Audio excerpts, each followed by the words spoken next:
안녕하세요. 저는 칠순을 바라보며 장어 맛집을 운영하고 있는 평범한 여자입니다. 남편과 함께 식당을 운영한 지도 벌써 20년이 훌쩍 넘어가네요. 주변에서는 저희 부부를 보면 부창부수라며 부러운 말들을 많이 해줍니다. 왜냐고요? 제 가게로 오는 장어는 남편의 양식장에서 직접 키운 장어로 요리를 하고 있습니다. 그렇다 보니 사람들은 말년에도 부부간의 일을 도와가며 지내는 모습이 참 부럽다며 한마디씩 해주곤 했습니다. 긴 세월같이 지지고 볶으며 살다 보니 이제야 손발 좀 맞아서 잘 살고 있는 것 같아요. 처음부터 잘 맞는 부부가 하늘 아래 어디 있겠어요. 저희 부부도 신혼 초에는 참 많이도 싸웠답니다. 하지만 이제는 남편이 배만 잡아도 저 사람이 배가 아픈 건지 화장실이 가고 싶은 건지 눈치껏 알게 되더군요. 그래서인지 감사하게도 저희 장어집은 시골 한적한 곳에 있는데도 장사가 무척이나 잘 되고 있어요. 점심시간이 되면 번호표를 나눠주며 줄 서서 먹는 동네 맛집이 된 거죠. 지금은 아들도 남편이 일하던 장어 양식장에서 같이 일하고 있는데 바쁜 와중에 큰 힘이 되고 있습니다. 잘 살고 있는데 왜 사연을 보냈나 궁금하시지 않나요? 식당의 진상 손님 이야기라도 하려나 싶겠지만 전 하나뿐인 아들과 겪은 인생 풍파에 대해 이야기해 보려고 합니다. 내 손에 묻은 때 중에 자식 때는 못 벗긴다더니 이제는 아들 다 키운 줄 알고 한숨 돌리려는 찰나에 예상 못한 일이 벌어졌습니다. 제 아들은 의젓하고 부모 속 썩인 적 없는 착한 아들이었어요. 그래서인지 굳이 신경 쓰면서 잔소리를 안 해도 알아서 서울로 취업도 하고 스스로 모든 일을 척척 해냈습니다. 서울에서 대학 졸업하고 큰 회사에 취업한 아들은 승진도 하며 제법 잘 살고 있었어요. 그날은 같이 일하던 사람들 모두 모여서 식당에서 시원하게 한잔하며 자축을 하기도 했었습니다. 같이 일하는 직원들도 듬직한 아들 둬서 좋겠다는 소리를 들으니 자식 둔 부모로 이만큼 듣기 좋은 소리가 또 어디 있을까요? 하지만 이보다 더 잊지 못할 순간이 있습니다. 바로 결혼할 여자라면서 처음으로 여자를 데려왔을 때였어요. 처음이라고 하는 걸 보니 며느리 2번 받구나 예상이 가시겠네요. 맞습니다. 애석하게도 제 아들은 첫 번째 결혼에 실패했어요. 나이를 먹어도 사람 보는 눈은 여전히 까막눈이 따로 없었네요. 처음으로 여자친구라며 인사를 왔는데 어찌나 참하게 생겼던지 천상 여자 같은 모습이었습니다. 게다가 우리 아들이 어찌나 좋아하는지 칭찬을 입이 마르도록 하는 게 아니겠어요? 저희야 아들 좋다는데 반대할 이유가 있었겠습니까? 둘이 회사는 달랐어도 여자도 꽤 좋은 회사에 다니고 있었고 딱 맞게 만났구나 싶었어요. 예비 사돈들도 제 아들이 마음에 쏙 들었는지 상견례 이후 결혼 준비는 순조롭기만 했습니다. 제 짝은 만나서 자리를 잡아가듯 두 사람은 서울에 신혼집도 마련하며 행복하게 잘 살 거라고 생각했어요. 세상 어느 부모가 자식 장가 보내면서 이혼할 수도 있다고 생각하면서 보내겠습니까? 저도 제 아들이 이혼할 줄은 꿈에도 몰랐네요. 한 1년은 명절에도 오가며 잘 지냈고 저희도 그런 줄로만 알았던 겁니다. 하지만 며느리의 또 다른 얼굴을 보던 날을 잊을 수가 없어요. 불행인지 다행인지 전 그날 병원에 건강검진이 예약되어 있어서 서울의 아들 집에 잠시 머무르고 있었죠. 그날은 아들도 엄마랑 같이 병원에 가겠다며 회사에 휴가를 내고 저와 같이 있었어요. 울어야 할지 웃어야 할지 타이밍도 기가 막히지 않나요? 아들네 집에 오랜만에 가는데 빈손으로 갈 수 없어서 반찬도 준비해서 갔었습니다. 그만큼 오랜만에 봐서 즐거웠는데 불청객이 올 줄은 몰랐어요. 그러고 보니 불청객도 아니죠. 깔끔하게 이혼할 수 있게 도와줘서 고마운 은인을 만났던 겁니다. 다가올 상황을 모르고 가져온 반찬을 정리하고 거실에 앉아 있는데 베란다에 등산용품이 보이더군요. 아들은 산을 안 좋아해서 며느리가 산도 다니나 하고 물어봤죠. 큰애는 산에도 다니니? 회사 다니면서 부지런하기도 하네. 아, 주말에 회사 사람들이랑 등산 모임 다녀. 평일에는 바빠서 운동할 시간도 없으니까 그렇게라도 다니라고 했어. 그때 젊은 사람이 산을 가는 게 의아했는데 제 의문은 금방 풀렸어요. 누군가 초인종을 누르길래 인터폰을 보니까 아들은 모르는 얼굴이었습니다. 그래서 아들이 누구냐고 물으니 낯선 여자는 황당한 소리를 하는 게 아니겠어요? 이 집이 내 남편이랑 놀아난 상간년이 있다길래 왔어요. 이런 소리를 갑자기 들으면 어떤 기분일 것 같으세요? 앞뒤 상황을 모르니 저 미친 여자가 남의 집에서 왜 저러나 했습니다. 아들도 아무것도 몰랐던 상황이라 무슨 소리를 하는 건가 싶어 확인해 보겠다며 현관문을 열었어요. 문을 열자 인터폰으로 보던 여자가 비웃으며 서 있었습니다. 빚쟁이가 돈이라도 받으러 온 것처럼 당당하게 거실까지 들어온 여자는 거실에 앉더니 남편이냐며 묻더군요. 아들은 뭐 하는 분이냐고 물었는데 그 여자는 당당하게 말했습니다. 나 그쪽 와이프가 다니고 있는 같은 팀장 부인이에요. 아무것도 몰랐나 봐요. 하긴 나도 뒤를 밟다 보니 어떤 년이 그렇게 내 남편 차에 머리카락을 흘리나 이제 알았네. 뭔가 오해가 있으신 것 같은데 어머님도 계시니까 일단 제 아내가 오면 자세히 이야기하시죠. 어머님도 며느리가 뭐하고 돌아다니는지 아셔야죠. 제가 흥신소에서 사진을 이렇게 많이 받을 줄 몰랐는데 요즘 화질도 좋아요. 대충 봐도 이 집 며느리구나 하실 거예요. 그 낯선 여자는 가방에서 사진 뭉치를 꺼내 거실 탁자 위에 툭 던졌습니다. 흩어진 사진을 보니 누가 봐도 제 며느리로 보이는 여자와 중년의 남자가 차에서 부둥켜 안고 있는 모습이 보였어요. 제일 기가 막힌 사진이 뭐였는 줄 아세요?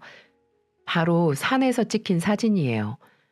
요즘 산악회 불륜 많다고 TV에서 떠들어도 제 집안에서 벌어질 거라고는 상상도 못했습니다.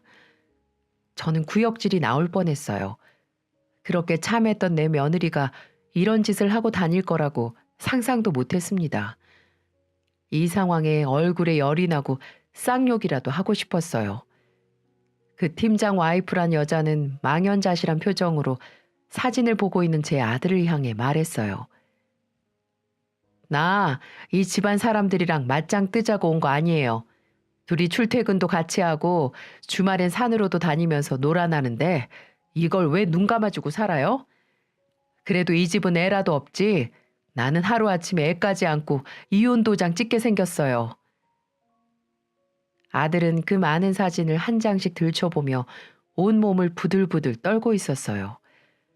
사진을 넘길수록 얼굴은 벌겋게 달아올랐고 옆에 있는 저도 분노가 치솟고 있었습니다. 호랑이도 제 말하면 온다더니 호랑이 굴에 오는 줄도 모르고 인사까지 하며 며느리년이 들어왔어요. 들어오다 말고 팀장 와이프라는 사람을 보더니 표정이 싹 굳는 겁니다. 마치 저승사자라도 본 듯 얼굴이 사색이 된 채 서 있는데 아들은 들고 있던 사진을 그년한테 뿌리고 싸대기를 날렸어요. 아들은 뺨을 부여잡고 바닥에 주저앉은 년에게 말했습니다. 너 입이 있으면 어디 변명이라도 해봐. 언제부터 붙어먹은 건지 저 사진들 하나하나 언제 찍힌 건지 말하라고. 이 사단을 만든 장본인이 뭐가 그렇게 서러운지 눈물을 뚝뚝 흘리며 사진을 보는데 갑자기 벌떡 일어나 말하더군요. 그러면서 뚫린 입이라고 한다는 소리가 그 팀장이 먼저 꼬셨어. 나 잘못 없어. 꼬시는데 안 넘어갈 년이 세상에 몇이나 있겠어? 그냥 잠깐이야. 잠깐 흔들린 거라고. 그러면서 아들을 붙잡고 매달리는 겁니다. 아들은 벌레 떨구듯 떨어뜨리면서 말했어요. 이거 안 나? 그게 지금 변명이야? 당장 내 집에서 나가! 너랑 같은 공간에서 숨 쉬기도 싫어. 한 번만 봐줘. 내가 미쳤었나 봐. 힘들어서 그랬어. 회사 일이 너무 힘들어서. 자꾸만 울며 매달리는데 저는 그때 억누르던 화를 참지 못하고 피가 거꾸로 솟는 것 같았어요. 그래서 전 그년을 아들한테 떼내며 말했습니다. 손뼉도 마주쳐야 소리가 나지. 좋아 죽을 땐 언제고 이제 와서 봐달래? 나를 농락해도 유분수지. 그게 할 소리야? 바람 피는 것들은 다 이렇게 뻔뻔한가요? 힘들어서 바람 날 것 같으면 이 세상에 바람 안 필 사람 어디 있겠습니까? 이 난리를 지켜보던 그 팀장 와이프는 내일 회사 가면 얼굴 못 들고 다니게 할 거라고 말하며 집을 나갔습니다. 그리고 아들은 매달리며 애원하는 그년을 현관 밖으로 내쫓고 그놈의 등산 장비를 던져주며 문을 이중으로 걸어 잠갔습니다. 현관문을 두드리며 잘못했다는 소리가 역겨울 지경이었는데 아들이 내일 당장 이혼하겠다고 말하더군요. 그래서 저런 거 한 번 봐주면 두 번도 바람 필년이라며 그렇게 하라고 했고 아들의 결혼 생활은 그렇게 끝이 났습니다. 그 후로는 어땠는 줄 아세요? 그 년놈들은 회사에 소문이 났는지 같은 팀 상사는 이혼당하고 지방으로 좌천됐고 상간녀는 삼척 고향으로 내려갔다고 하더군요. 그 물건 받아줄 곳은 고향밖에 더 있겠나 싶었습니다. 정말 제 딸이었으면 내가 저런 걸 자식이라고 낳고 미역국을 먹었나 싶어서 구역질을 했을 것 같네요. 그때 이후로 아들은 일에만 집중하며 바쁘게 사는 듯 했습니다. 그래도 혹시나 부모가 걱정할까 전화도 자주 해주고 한 달에 한 번씩은 꼭 고향도 와줬어요. 요즘 뭐 이혼이 대수도 아니고 참고 사는 게 바보잖아요. 저희는 벌레 하나 떼어냈다 생각하고 각자 자리에서 잘 지내고 있었습니다. 그래도 이혼하고 3년이 지났는데 얘가 장가갈 생각을 아예 접었나 싶게 일만 하는 게 조금 걱정되긴 하더라고요. 배우자가 불륜으로 이혼을 했으니까 누군가를 만나는 게 힘들 수도 있겠다 싶었습니다. 그런데 어느 날 아들이 소개시켜 줄 사람이 있다며 주말에 가게로 오겠다는 거예요. 전 괜히 너무 빠른 거 아닌가 싶기도 했고 그래도 한번 겪어본 게 있으니 잘 골랐겠지 생각하려고 노력했습니다. 이런저런 복잡한 마음으로 주말이 왔고 남편은 제게 괜한 소리 말고 일단 지켜보자며 말했어요. 역시나 아들은 결혼하고 싶은 사람이라며 소개했고 제 속도 모르고 아들이 데려온 며느리가 웃으며 저에게 말하더군요. 안녕하세요, 어머님.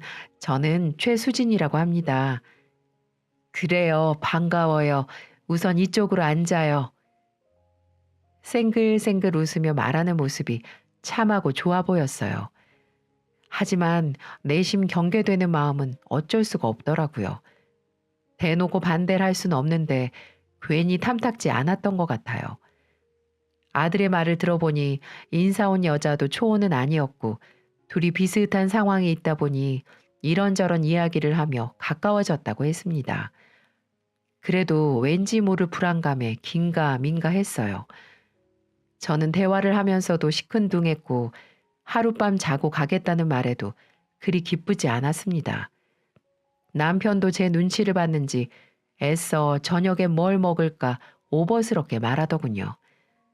마침 점심때라 손님들도 들어오고 저는 일이나 하자며 남편과 일어나려고 했습니다.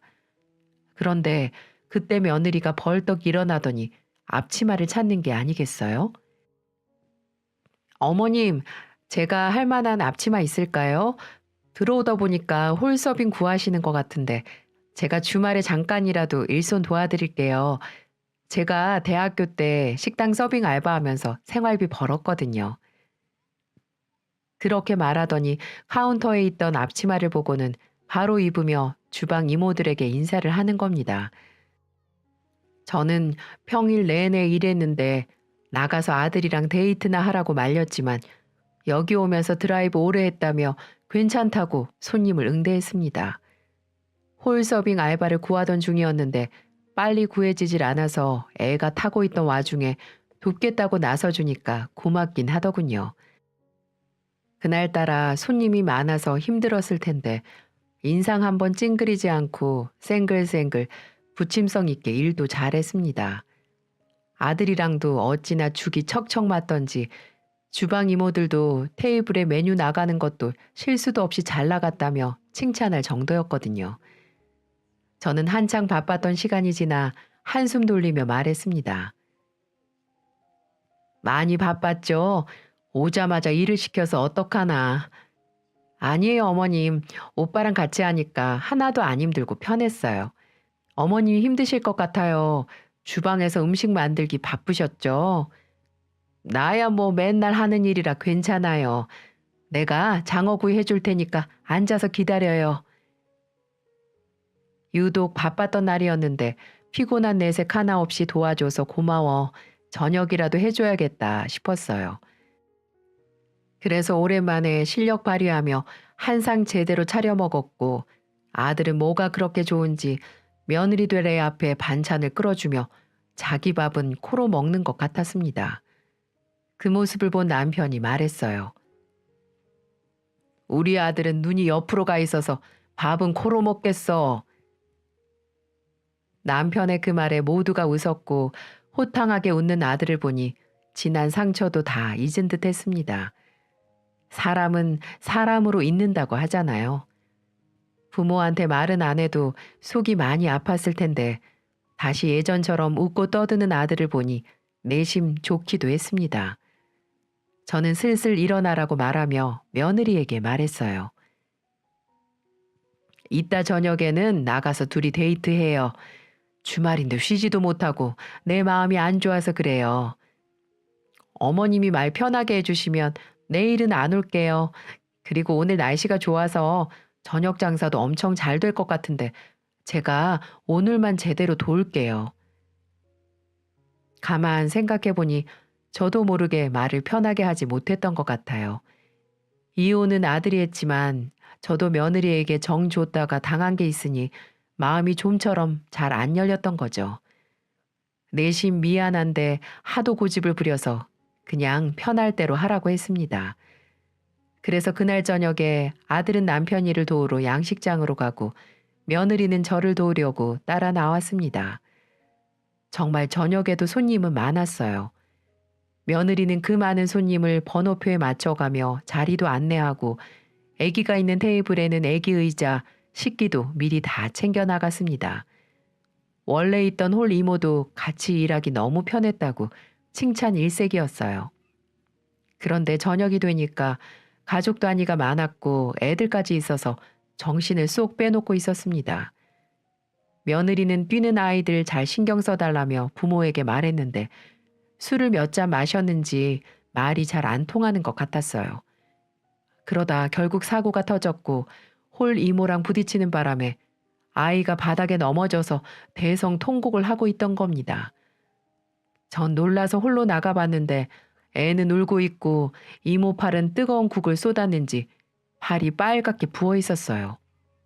저는 이모에게 얼른 가서 물로 헹구라며 부엌으로 보냈고 아이를 달래고 있는데 아이 부모가 와서 대뜸 소리를 지르더군요.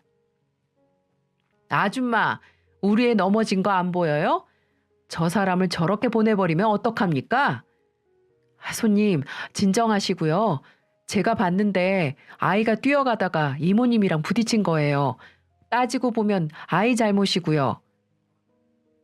저는 상황 파악을 못해서 어안이 벙벙해졌는데 상황을 지켜보던 며느리가 차분하게 대답하더군요. 그러자 아이 부모는 더 노발대발하며 말했습니다. 지금 우리 애가 잘못했다는 거야? 손님한테 이러는 식당이 어딨어? 에이, 밥맛 떨어져. 나 바깥 계산 못해. 내가 우리 애 치료비 안 묻는 걸 다행으로 알아. 그렇게 말하더니 애만 쏙 데리고 나가려는 게 아니겠어요? 저는 황당해서 애들 부모를 막아서는데 며느리가 그 집 부모를 보며 말했습니다. 식사는 다 하셨으니까 밥값은 당연히 내셔야 되고요. 애가 잘못돼서 저희 이모님 팔 화상 입게 생겼으니까 치료비도 주셔야 계산이 맞는 거죠. 여기 CCTV 다 있으니까 발뺌해도 소용없어요. 야, 네가 사장이야? 네가 뭐라고 나서? 술을 먹은 것 같은 아이 아빠가 목소리가 점점 커지자 싸움이 날 것 같아서 제가 나섰어요. 제가 사장입니다. 여기는 내 며느리고요. 그리고 CCTV 돌려서 우리 직원 병원비 제대로 청구할 테니까 밥값부터 내고 나가세요. 애가 보는데 창피당하기 싫으면 밥값부터 제대로 내고 나가세요. 제 말을 들은 부모는 주변에서 수군거리는 소리와 애가 있다는 걸 감지했는지 헛기침을 하며 계산을 했습니다. 그날 똑부러지게 챙길 건 챙기는 며느리의 모습을 보며 최소한 상도덕은 있는 사람이겠구나 생각했어요. 그래서 저도 모르게 며느리라고 말했던 겁니다. 이 사건 이후로 며느리와 한결 가까워졌어요. 어찌나 살갑게 구는지 말 안 해도 전화도 먼저 하고 주말엔 꼭 내려와서 저희 부부랑 한바탕 수다를 하고 가곤 할 정도였죠. 그렇게 부침성 좋게 다가와 주니 저희도 금세 친해질 수 있었어요. 그러다 어느 날은 갑자기 두 사람이 정장을 차려입고 와서는 재혼을 하겠다며 인사를 하는 겁니다. 아들은 진지하게 말했어요. 엄마, 저 이 사람이랑 앞으로 같이 잘 살아보려고요. 진지하게 생각했던 일이고 어머님 속 썩히는 일 없게 할게요. 두 사람은 서로를 의지하며 이혼의 아픔을 극복했던 것 같았습니다. 게다가 저희가 지켜본 며느리는 흠잡을 곳이 없었어요. 두 번째다 보니 조심스러웠는데 같이 일하던 이모들도 어쩜 저렇게 야무지냐며 칭찬 일색이었죠. 그렇게 두 사람은 살림부터 합쳤고 둘 다 재혼이다 보니 양가 어른들만 모셔놓고 조촐하게 결혼식을 대신했습니다. 하지만 아무리 조심한다고 우려하던 일을 막을 수는 없더군요. 똑 부러져 보였던 며느리의 본색이 드러나기 시작한 건 그리 긴 시간이 걸리지 않았습니다. 아들이 이전에 신혼집을 팔고 회사 근처에 작은 집에서 살고 있었는데 처음에는 그 집에서 둘이 시작하기로 했어요. 마침 며느리 회사도 거기서 멀지 않아서 딱이다 싶었습니다. 그런데 갑자기 며느리는 더 큰 집을 요구하더라고요. 이유가 뭐였다고 짐작이 가시나요? 갑자기 자기가 임신을 할지도 모르니까 집을 넓혀달라는 거였습니다. 선무당이 사람 잡는다고 어이가 없어서 말했어요. 아니, 살림 합친 지 얼마나 됐다고 또 이사를 가? 우선 회사 가까우니까 살다가 좋은 매물 있으면 알아봐야지. 애 낳고 알아보려고 하면 늦어요, 어머님. 형편에 맞게 살아야지. 아직 애가 들어선 것도 아니고 급하게 이사 가는 거 아니야. 집 문제는 애 생기면 그때 다시 얘기하자. 저는 며느리의 요구에 당황했지만 딱 잘라 말했습니다. 임신을 한 것도 아니고 아이가 생길지도 모르니 집을 넓혀야 한다는 게 이해가 안 갔어요. 지금 생각해 보니까 이 시점부터였습니다. 며느리 태도가 위선적이고 계산적으로 변한 시기가 말이죠. 이날 이후 입만 열면 돈 타령이었습니다.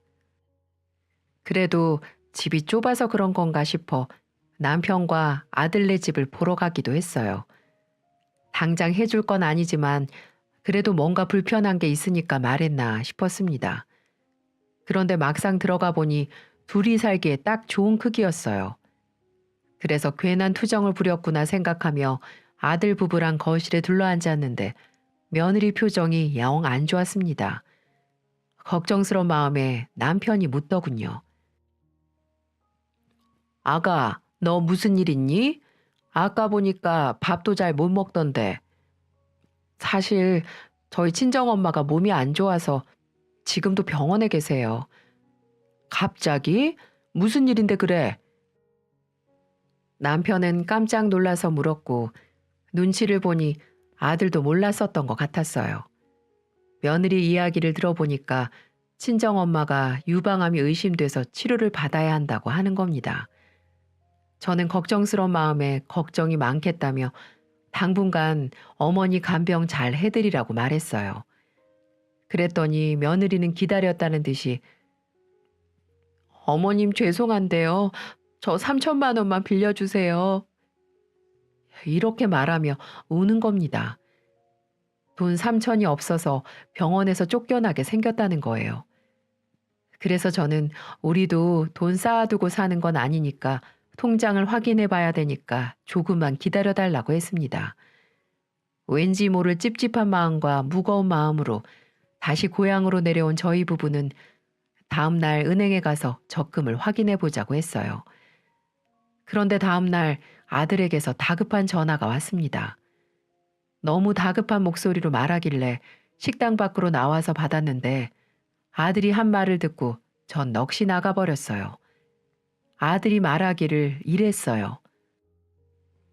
엄마, 돈 안 보내도 될 것 같아. 내가 어제 엄마 아빠 우리 집 오기 전에 장모님이랑 통화를 했었는데 아픈 사람 같지 않았거든. 그래서 오늘 아내 몰래 가봤는데 집에 계시더라고. 왜? 병원에서 쫓겨나신 거야? 아니, 전혀 아프지도 않고 오히려 쌩쌩하셨어. 친구들이랑 모임 다녀오신다고 하셨어. 참 대단하지 않나요? 뻔히 들킬 거짓말을 눈 하나 깜짝 안 하고 할 수 있다는 것도 놀라운데 자기 엄마를 앞세워서 시댁돈 뜯어내려는 게 정말 괘씸해서 화가 나더라고요. 그래서 전 제가 며느리랑 통화해 보겠다며 끊었어요. 그랬더니 적반하장도 유분수지 한다는 말이 글쎄. 사실 친정에 대출금이 많아요. 근데 사실대로 말하면 제가 너무 없이 사는 것 같을까 봐 그렇게 말했던 거예요. 그래도 그렇지 사람 목숨으로 그러면 되니? 우린 정말 큰일이라도 생긴 줄 알았어. 가족들끼리 도울 수 있는 문제를 네가 거짓말로 둘러대니까 우리가 어떻게 널 믿고 돕겠어. 제 말에 며느리는 정말 급해서 그랬다며 사정했지만 전 거절했어요. 사돈한테 전화해서 대출금 있는 거냐며 묻기도 민망하고 그렇다고 차용증을 쓰자니 차라리 돈 거래를 하지 말자 생각했던 겁니다. 그날 이후 며느리는 저에게 돈 빌려달라는 소리를 안 했어요. 혹시나 아들에게 하는 건 아닌가 했는데 그런 소리는 안 했다고 하길래 반성을 하나 싶었습니다. 그런데 며느리의 추악한 민낯은 결국 금방 벗겨지고 말았어요. 그것도 제 식당에서 말이죠. 처음 만났을 때 제 식당에서 전 며느리를 좋게 봤는데 며느리는 제 식당에서 돈 냄새를 맡았던 것 같네요. 어느 날 남편이 갑자기 위암 판정을 받고 치료를 받게 되면서 아들 부부에게 식당을 물려주려고 다짐했었을 때였어요. 서울에서 일하던 두 사람은 사직서를 내고 전라도로 내려왔습니다.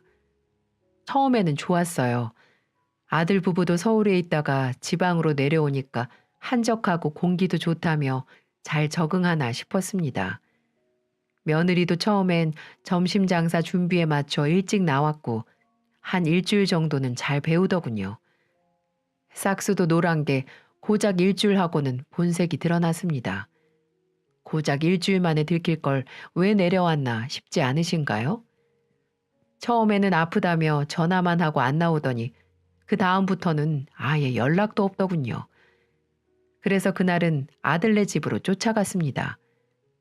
아들은 이미 남편 양식장으로 출근했는데 얘는 거실에 누워서 TV를 보고 있는 게 아니겠어요? 황당해서 물어보니까 한다는 소리가 제가 아침부터 저녁까지 하는 일이 너무 많은데 무일푼으로 일하는 것 같아서 하기 싫어졌어요. 저 회사도 그만두고 왔는데 한 달에 1,000만 원 정도는 주셔야죠. 1,000만 원? 네가 하는 게 뭐가 있어서 그렇게 돈을 많이 줘? 저 대학 나온 고급 인력이에요. 그리고 장차 이 집안 아이 낳을 몸이잖아요. 생활비랑 이것저것 포함한 돈이니까 그렇게 주세요. 정말 황당하지 않나요? 너무나도 당당하게 1,000만 원을 요구하는데 꼴랑 일주일 제대로 일해놓고 저런 터무니없는 소리를 하다니 어이가 없었습니다. 제가 총 맞은 것도 아니고 1,000만 원을 뭘 믿고 저 물건한테 주겠어요? 처음에는 툴툴거리더니 오늘은 이미 일할 마음이 없다고 내일부터 하겠다는 겁니다. 그래서 전 화가 나서 소리쳤습니다. 내 가게 하루 쉬면 매출이 얼마나 왔다 갔다 하는지 알아? 네가 말한 1,000만 원은 우습게 벌고 있어. 네가 계속 이렇게 나오면 나 저 가게 못 물려준다. 알아서 해라. 장사가 장난도 아니고 열고 싶으면 열고 닫고 싶으면 닫을 수 있나요? 저런 거한테 맡기느니 안 주고 그냥 영업 종료하는 게 낫다 싶어서 내질렀습니다.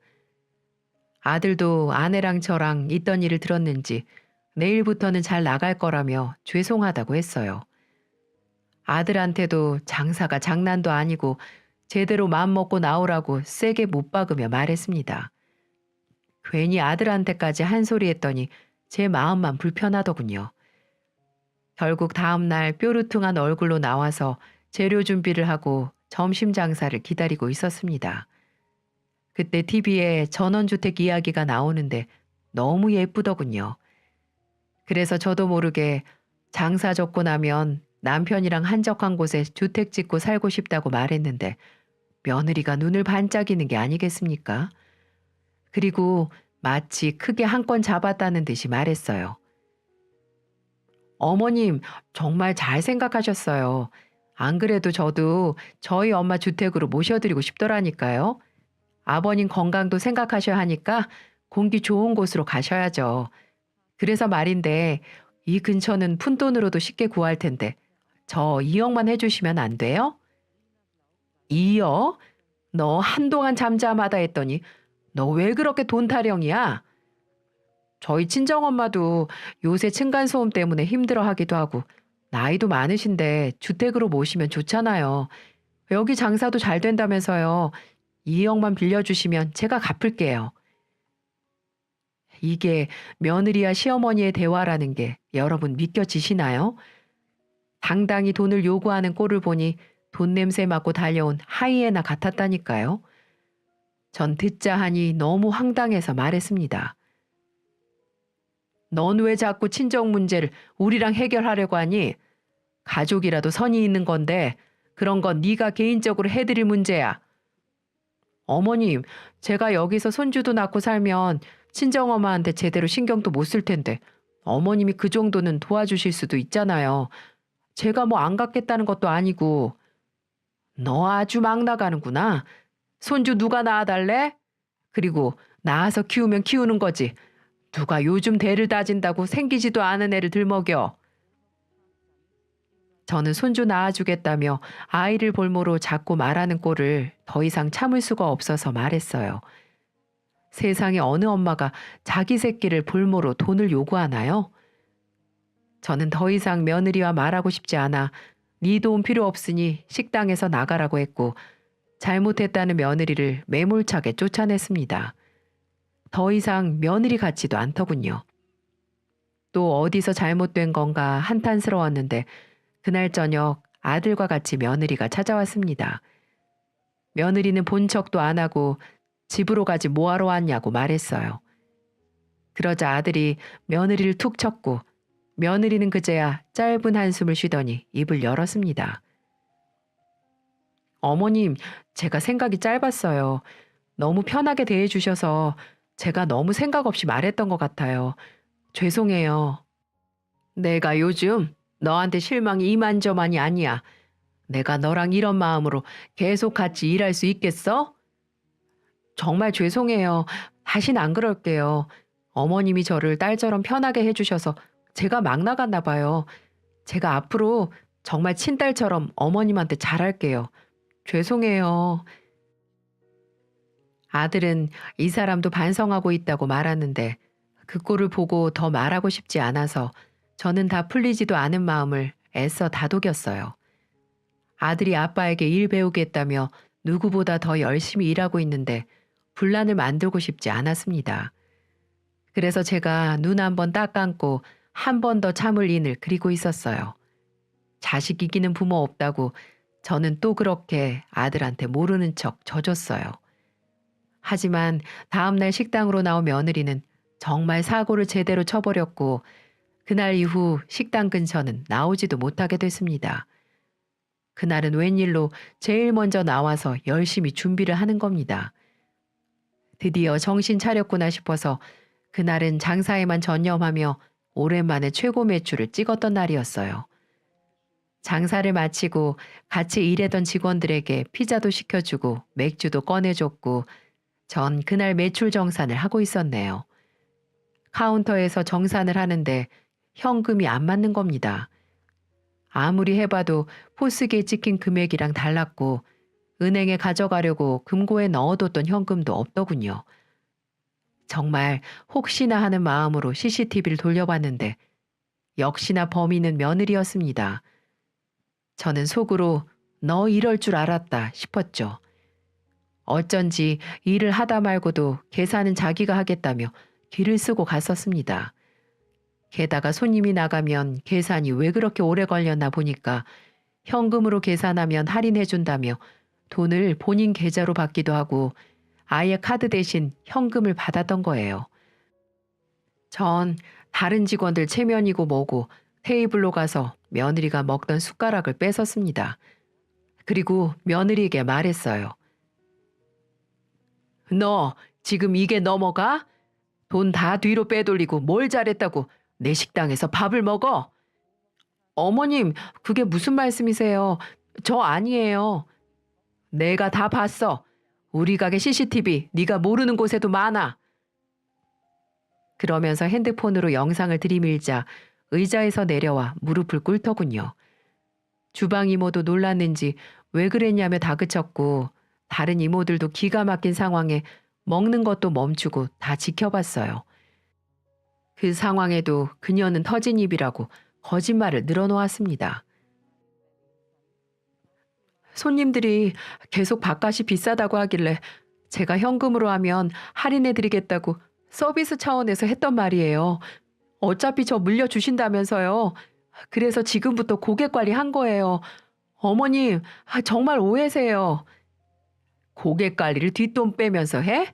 네 계좌로 이체받은 돈이랑 카운터에서 뺀 현금, 또 금고에서 빼간 돈 다 내놓고 너 내 식당에 다시는 얼씬도 하지 마라. 어머니, 잘못했어요. 저 이대로 가면 남편이랑 또 싸울 수도 있어요. 이거 안 놔? 자꾸 니네 부부 문제를 나한테 떠미는데 네가 알아서 해. 네가 잘하면 싸움이 왜 나고 집안에 분란이 왜 일어나? 네가 저지른 일 네가 해결해. 너 그나마 내가 가족이라고 생각하니까 신고도 안 하고 돈 내놓으라고 곱게 말하는 거야. 당장 다 내놔. 그렇게 말하고 저는 아들에게 전화를 했고 며느리를 데려가라고 했습니다. 저는 이날 치료를 받으려고 서울로 잠시 갔던 남편에게 전화로 말했어요. 여보, 우리 식당 문 닫는 한이 있어도 지금은 물려주지 말아요. 내가 아주 며느리가 아니라 여우 새끼를 품고 있었어. 당신은 우선 그렇게만 알고 있고 정리되면 말해줄게요. 제 말에 남편은 알았다며 전화를 끊었고 다음 날 아들 부부네 집으로 갔습니다. 아이의 단판을 지으려고 했죠. 가봤더니 아들은 식탁에서 아침부터 술을 마시고 있는 겁니다. 너무 속이 상해서 술병을 빼앗으며 왜 그러냐고 물었더니 아들이 한숨을 쉬며 말했습니다. 저 사람 임신했대요. 참나. 아이가 생겼으면 기뻐야 하는데 아들 모습을 보니 상황이 좀 이상해 보였어요. 그래서 어제까지도 밥만 잘 먹던 애가 갑자기 무슨 임신이냐며 따져 물었는데 아들의 말은 정말 충격적이었습니다. 내 애기는 아니야. 임신 테스트기가 2줄이라 임신하긴 한 것 같은데 우리 한두 달 새 부부관계를 가진 적도 없고 여기 내려와서 싸우기밖에 안 했는데 어떻게 애가 생겨. 와, 지금 다시 생각해도 내 아들이 엄한 자식 키울 뻔했던 것만 생각하면 제 등골이 다 서늘합니다. 어디서 굴러먹었는지도 모르려니 애를 낳기라도 하면 큰일이니까 시간 더 끌 것도 없이 뒷덜미를 잡으려고 계획을 세웠어요. 마음 같아서는 한 대 치고 싶었는데 누구 애인지 몰라도 임신은 했다니까 때릴 수는 없어서 저도 흥신소를 통해서 알아봤네요. 사람은 같은 실수를 반복하면서 그 안에서 요령을 배운다고 하는데 저도 한 번 당해봤다고 요령을 터득했나 봅니다. 저는 흥신소에 의뢰를 했고 돈은 얼마여도 좋으니 가장 고화질로 최대한 많은 사진을 찍어달라고 부탁했어요. 그리고 며칠 후 제가 받아본 사진은 기겁할 정도였습니다. 글쎄 저 불려시가 전 남편 사이에 애가 있던 거예요. 여러분 상상이 가세요? 사진을 보니까 전 남편이 애를 데리고 전라도까지 와서 밥을 먹는 모습도 보였고 영락없이 새 식구 단란한 사진을 보니 찢어 죽이고 싶었습니다. 저는 아들을 찾아갔어요. 그리고 사진을 보여주며 말했습니다. 너 인연한테 애가 있었던 거 알고 있었어? 아들은 자긴 정말 몰랐다며 손사래를 쳤고 또 한 번 속았다는 생각에 사진을 구기더군요. 전 아들에게 이런 년 한시도 옆에 더 두지 말자고 잡아 끌며 말했어요. 사기친 놈이 잘못이지 작정하고 덤벼드는데 별 수 있어? 이제라도 알았으면 된 거야. 인연 지금 어딨어? 당장 전라도 땅에 발을 못 붙이게 만들어야지. 아들은 며느리에게 전화를 했고 인연은 친정엄마와 산부인과에 다녀와서 같이 밥을 먹고 있다는 거예요. 근데 전화를 끊을 때 옆에서 애기 소리가 들렸다길래 전 흥신소 직원에게 전화를 했습니다. 지금 며느리 사진 어디서 찍고 계세요? 거기 누구랑 있어요? 사모님, 지금 그때 제가 드렸던 사진 속 남자랑 애랑 같이 밥 먹고 있어요. 그 사모님 식당에서 조금 떨어져 있는데 차 타고 오시면 한 20분이면 도착할 수 있어요. 지금 막 음식 나와서 바로 출발하시면 현장 딱 보겠네요. 저는 전화를 끊고 그 연놈들이 있는 식당으로 갔어요. 가는 동안 우리가 무슨 죄가 있어서 이런 일을 2번이나 겪나 싶었습니다. 저는 아들에게 자책하지 말라며 이 엄마만 믿으라고 말했습니다.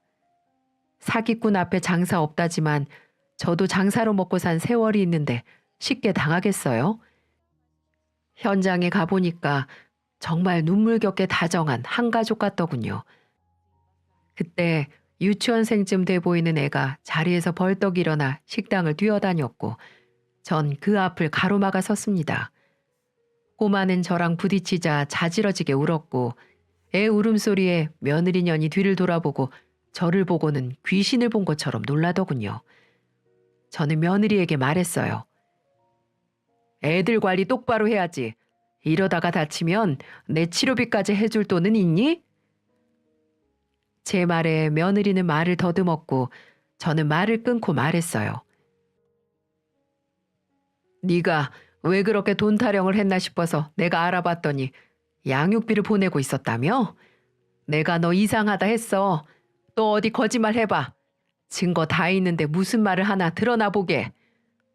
어머니, 그게 아니고 이혼은 했는데 애 생일이라서 만난 거예요. 다른 일은 없었어요. 저는 기가 차듯 말했습니다. 지금 누가 애 생일 챙기는 걸로 뭐라고 합니까? 누가 생일로 뭐라고 해? 너 양육비도 보내고 있었다며. 그리고 버젓이 애도 살아있는데 애는 왜 없다고 우리 속여서 결혼한 거야? 전 가방에 있던 사진을 며느리 앞에 던졌어요. 그리고 식당이 떠나가라 큰 소리로 말했습니다. 오늘 애 생일이라고 봤다 쳐. 그럼 이 사진들은 다 어떻게 설명할 거야? 날마다 기념일이었니? 쏟아지는 사진을 본 며느리는 손을 벌벌 떨었고 다 설명하겠다며 횡설수설하기 바빴어요. 어머니, 정말 죄송해요. 제가 죽을 죄를 지었어요. 누가 네 어머님이야? 저는 그 말을 하며 며느리년의 따귀를 때렸어요. 애 앞에서 너무한 거 아니냐고요? 저도 제 아들이랑 왔는데 우리 애 엿을 먹였으면 따귀 정도는 맞아줘야 한다고 생각했어요. 그리고 자기 자식 귀한 줄 알면 남의 자식도 귀한 줄 알아야죠. 전 그날 우리 아들 앞길 막으려던 그년의 뺨을 때리며 고소장을 던졌습니다. 그리고 한마디 해줬어요. 너랑 나 이제 며느리 시어머니 아니고 원고랑 피고야. 법정에서 싸우자 이제. 내가 너 절도죄에다 이혼 소송 걸어서 위자료까지 다 받아낼 테니까 너 잘하는 서빙 알바 앞으로 열심히 해봐. 애 앞에서 창피한 줄도 모르고 매달리던 년을 보자 화가 치솟는데 갑자기 제 아들에게 달려가서 말하는 겁니다. 오빠가 전라도에서 살자고 했잖아. 그럼 나 책임져야지. 나 회사도 그만뒀는데. 내가 그만두라고 했어? 너 그전부터 그만두고 싶다고 징징거리다가 네 발로 걸어 나온 거잖아. 일하기 싫어 죽겠다고 네 발로 나올 때는 언제고 내 탓을 해? 아들도 울고불고 사정하는 연을 떨쳐내며 그 식당을 나왔습니다. 그런데 누구 애를 임신했는 줄 아세요? 바로 전 남편의 아이였습니다. 이혼하고도 붙어 먹을 거면 둘이서 계속 끼리끼리 살아야지 누구 앞길을 막나요? 이런 걸 초장에 잡아서 떼낸 게 다행이다 싶었습니다. 그날 이후로 남편도 나서서 법정 소송을 도왔고 같이 일하던 직원들도 모두 증인으로 출석해줘서 저희는 완전히 승소를 했어요. 이혼 소송도 아들에게 더 유리할 수밖에 없었습니다. 증거도 증인도 많아서 복잡할 건 없었지만 문제는 그년에게는 경제적인 여유가 없던 게 문제였어요. 하지만 저는 그년이 그동안 제 식당에서 야금야금 빼가던 돈마저 열심히 받아내고 있습니다. 요즘은 정말 살 것 같아요. 남편 치료도 점점 호전되고 있고 가게도 다시 직원을 뽑아서 잘 돌아가고 있습니다. 양식장 일은 아들이 아빠보다도 더 잘 배우고 있어요. 알터니가 빠진 듯 제 속이 다 시원합니다. 100세 시대인데 제가 식당 일 못할 게 뭐가 있겠어요? 눈 감고도 할 정도로 능숙한 손놀림으로 일하고 있답니다. 참, 그리고 그년이 입만 열면 찾던 친정엄마란 사람도 저희 식당까지 와서 사과했어요. 말이 사과지 소송을 취하해달라는 말이었는데 전 어림도 없다고 돌아가라고 했습니다. 애까지 숨기며 결혼할 때 같이 입 맞추고 상견례까지 해놓고 자기는 몰랐다는 게 말이 된다고 생각하세요? 나 참 어이가 없어서 두 모녀가 나란히 입만 열면 거짓말이라 저는 못 믿겠다며 굵은 소금 쳐서 내쫓았습니다. 이미 벌어진 실수 안에서 너무 오래 머무르지만 않으면 인생 별거 없더군요. 인생 짧고도 긴데 실수만 생각하긴 너무 짧지 않은가요? 이 좋은 세상 안 좋은 일에 붙들려 있지 말고 힘든 순간 지나면 좋은 날도 금세 올 거라고 다독이면서 힘내봐요. 그러다 보면 나한테 이렇게 좋은 일만 생겨도 되나 싶은 날도 있을 겁니다. 좀 살아보니까 세상 만사가 다 그렇더군요. 요즘 이혼 아무리 쉽다고 해도 쉽지 않은 결정인 건 여전할 겁니다. 그럴수록 부모가 중심을 잡고 객관적으로 봐주면 다 견뎌집니다. 그러니까 혹시 어려운 결정 앞에 있으시다면 제 이야기를 들으시고 작은 실마리라도 찾으셨으면 좋겠네요. 길고 긴 사연 들어주셔서 감사합니다. 모두 장어처럼 활력 잃지 않는 활기찬 봄 즐기시길 바랄게요.